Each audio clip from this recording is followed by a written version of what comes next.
I love frogs.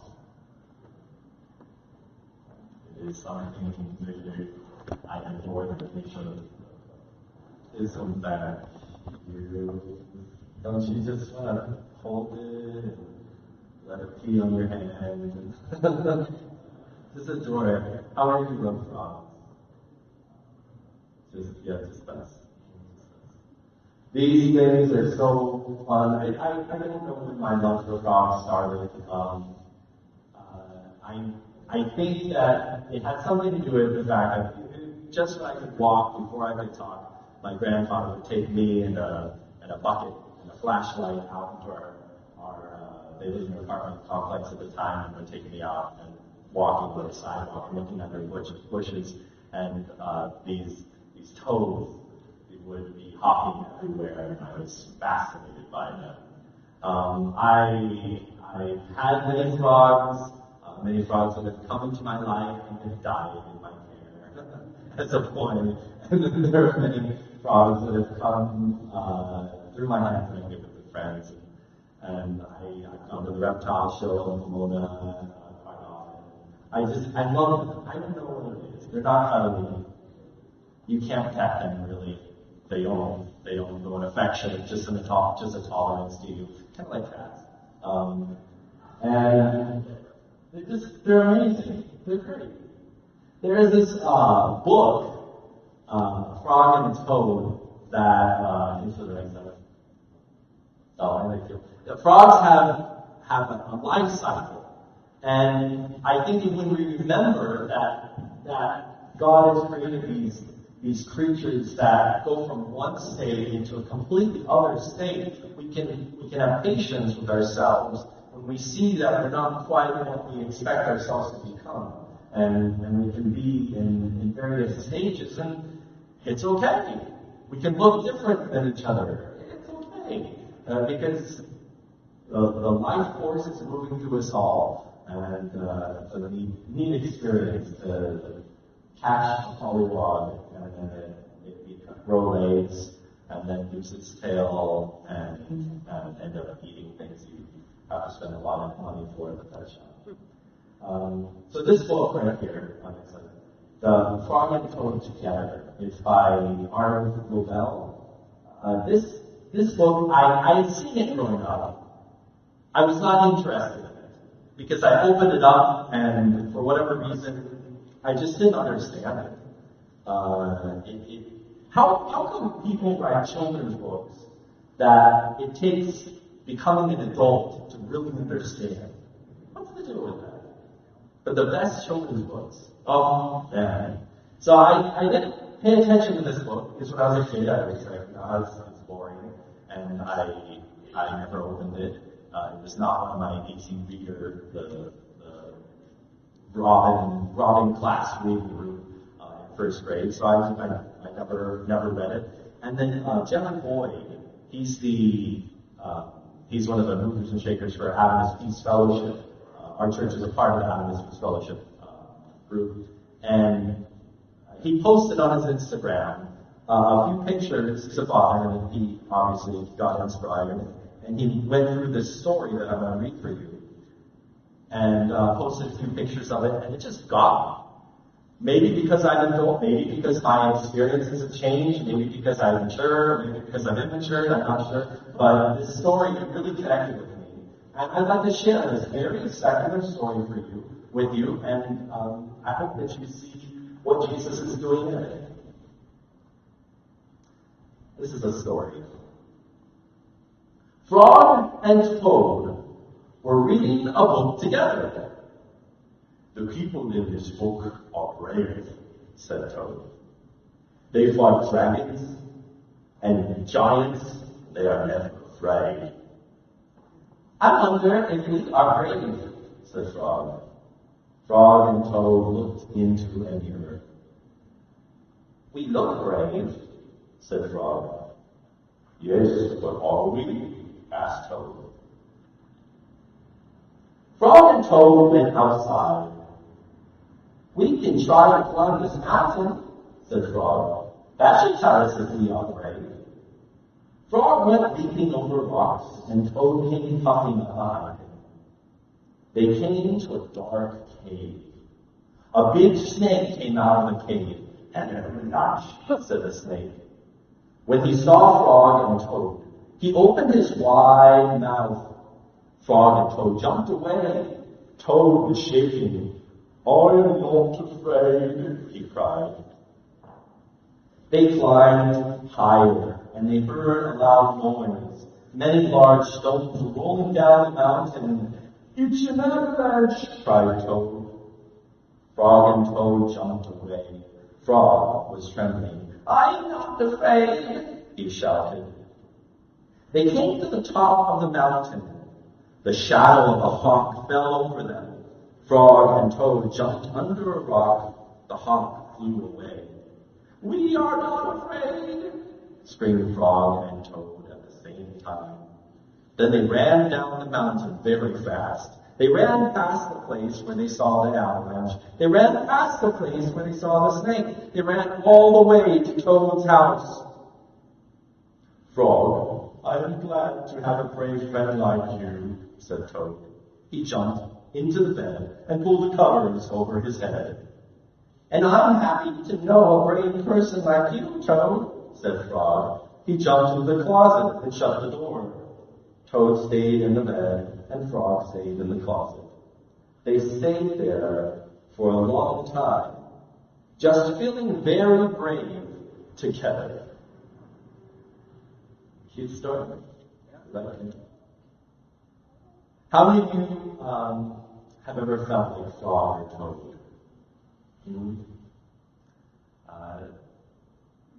Some might say, after listening to this simple children's story, you might say, they weren't very brave.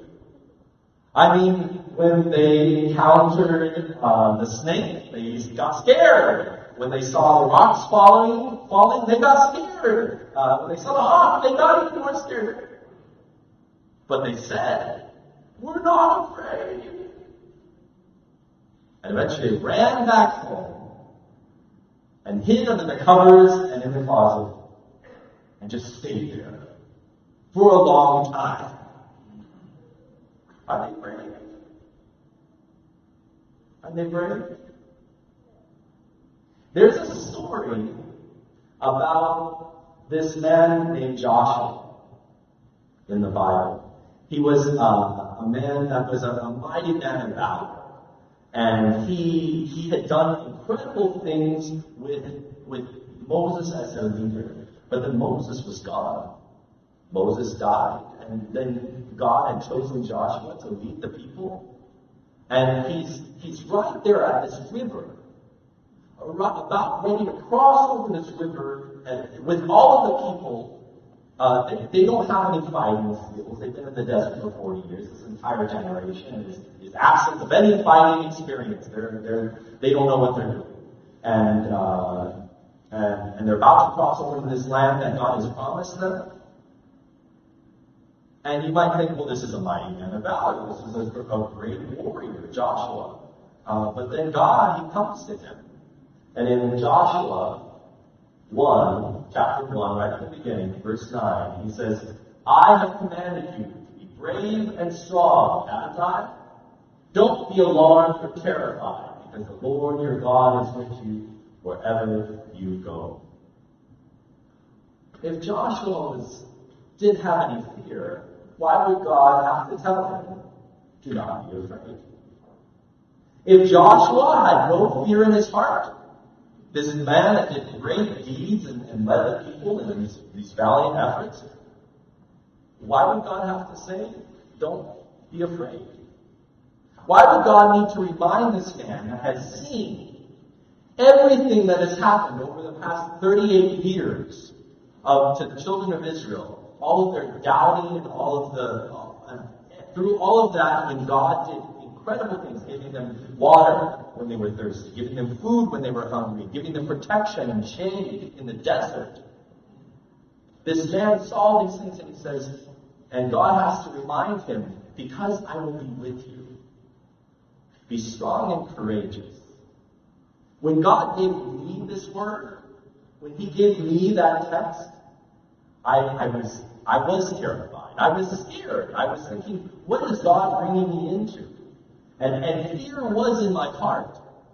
And so I started studying out what do these words mean. And what is he says, be brave and strong in this verse. Be strong and courageous. What does it mean to be courageous? And I looked up the word, and courageous, I had thought was something different than what it is. I thought that courage, especially when you're knowing that God is with you, it means that you have no fear at all. It means that you are confident and you know what you're doing, and you go ahead and do it, and you defeat the enemies, and it's fine. There's never any wavering, never any worry, never any fear. But I realized that courage is actually having fear, shaking in your boots, as they say, but doing the right thing anyway. Courage is being riddled with all of your insecurities and knowledge of all of your mistakes, knowing everything that you've done that has brought you to this messed up position that you're in, and then to say, but God is with me, and then go to move forward anyway. To be terrified and do the right thing anyway. That is courage. Frog and Toad, I wonder if we're brave, they asked. Were they brave? They went outside. Were they brave? They went up a mountain.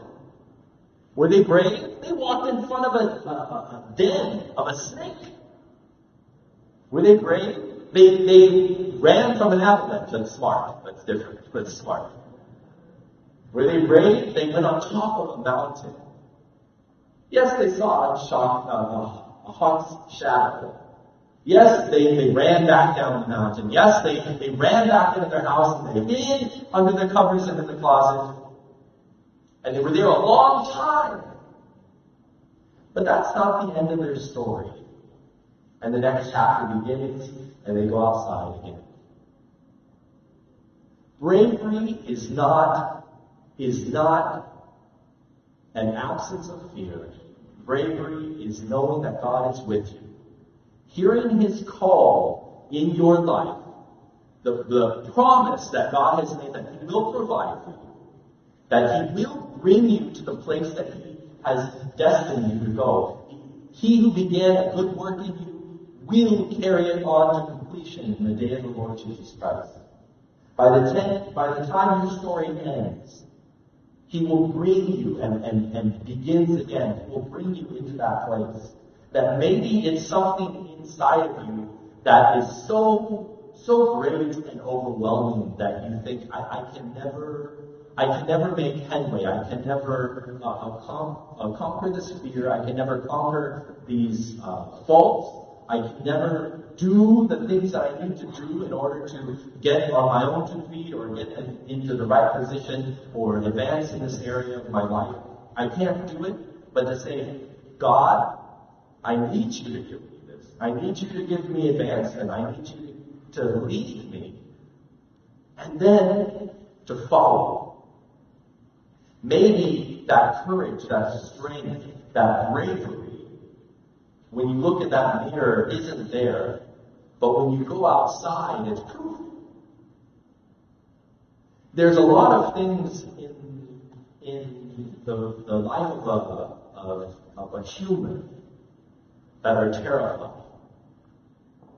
And often the things that are most terrifying are the ones that will give us the most good.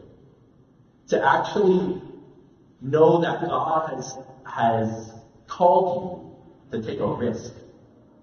To take a risk and to put yourself out there. You don't know what's going to happen, but you say, I know this is where God is leading me. And you follow in that direction, even when you don't understand how the waters will part. You don't know how the walls will fall. You don't understand what kind of trials we'll have to go through. But you know they're going to be great, but you say, I'm going to go anyway. And you step out. Maybe the problems, the things that you are afraid of are actually outside of you. These things are issues that you see in your family, issues that you see in the city. These things are too great. These problems are too big. But being brave means that you go through them anyway. It's just, and you might find yourself hiding under the covers, but then you say, okay, this is a new day, and you get back up and go out. God has promised that He'll be with us wherever we go. That there is no reason for fear. Because fear will, the fear, if we let it will control us.